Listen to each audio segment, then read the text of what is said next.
मुंबई नाशिक महामार्गावर खडवली नाका इथं प्रचंड वाहतूक कोंडी सध्या झालेली आहे। खडवली फाटा ते वडपेपर्यंत नाशिकच्या दिशेने तब्बल 5 ते 6 किलोमीटरपर्यंत वाहनांच्या लांबच लांब रांगा लागलेल्या आहेत। महामार्गावर पडलेले खड्डे, संथ गतीने सुरू असलेलं काम आणि बंद पडलेल्या वाहनांमुळे ही वाहतूक कोंडी उद्भवल्याचं पाहायला मिळतंय। मुंबई नाशिक महामार्गावर पुन्हा एकदा वाहतूक कोंडीचा सामना भिवंडीकरांना करावा लागतोय। आपण जर या ठिकाणी बघितलं तर अनेक वाहनं जी आहेत या मुंबई नाशिक महामार्गावर एका रांगेत लागलेली आहेत। मोठ्या प्रमाणात रांग जी आहे या ठिकाणी वाहनांची लागलेली आहे।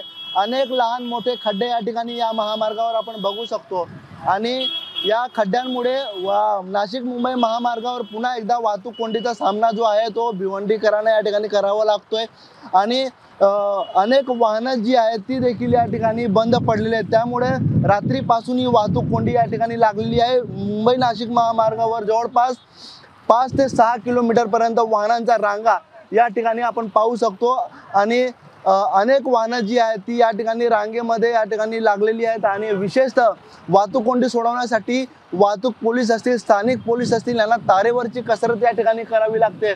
विशेषतः स्थानिक यांच्या मदतीने देखील या ठिकाणी वाहतूक कोंडी सोडवण्याचा या ठिकाणी प्रयत्न केला जातोय। अडकून बसलेले आहेत, काय सांगाल, कुठून आलात आणि कुठे जायचं तुम्हाला, किती तासापासून अडकलेत? आम्ही धुळ्याहून मुंबई आलो होतो, पण आता मुंबईहून धुळे चाललोय, तर 1 ते 1.5 तासापासून आम्ही ह्या महामार्गावरील थांबलेलो आहे ट्रॅफिकमुळे।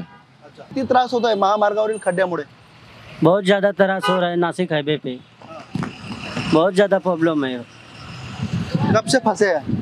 1 घंटा से फंसे हैं। महामार्गावर पडलेले खड्डे आणि काही वाहनं जी बंद पडलेले, वाहनं बंद पडले होते, 2-3 वाहनं एकाच वेळेस बंद पडले होते, त्याच्यामुळे गाडीचे ट्रॅफिक जाम झाले आणि शुक्रवार पण आहे आज, त्यामुळे ट्रॅफिक जाम झालेले आहेत। महामार्गावर ठिकठिकाणी खड्डे खड्डे तर आहेत, परंतु गाड्या पण बंद पडलेल्या होत्या रात्री, त्याच्यामुळे जास्त त्रास होतोय लोकांना। वाहतूक कोंडीतून नागरिकांची सुटका कधी होईल असा या ठिकाणी एकंदरीत प्रश्न जो आहे तो या ठिकाणी नागरिक विचारताना दिसतात। अनिल वर्मा, ABP माझा, भिवंडी।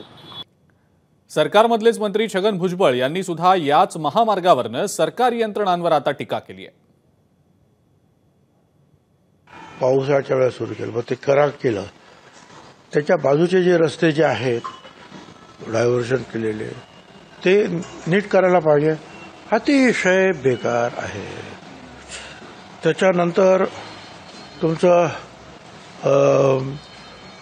ते काम त्या तुमच्या काय तुमचं MSRTC कडे आहे, भिवंडी बायपास, तोही असाच खरा, प्रचंड खरा, 8-8, 10-10 तास लागतात। गाडी तर खराब होतेच, वेळ भरपूर जातो, पेट्रोल भरपूर संपतं आणि शरीर सगळं खिळखिळ होऊन जातं।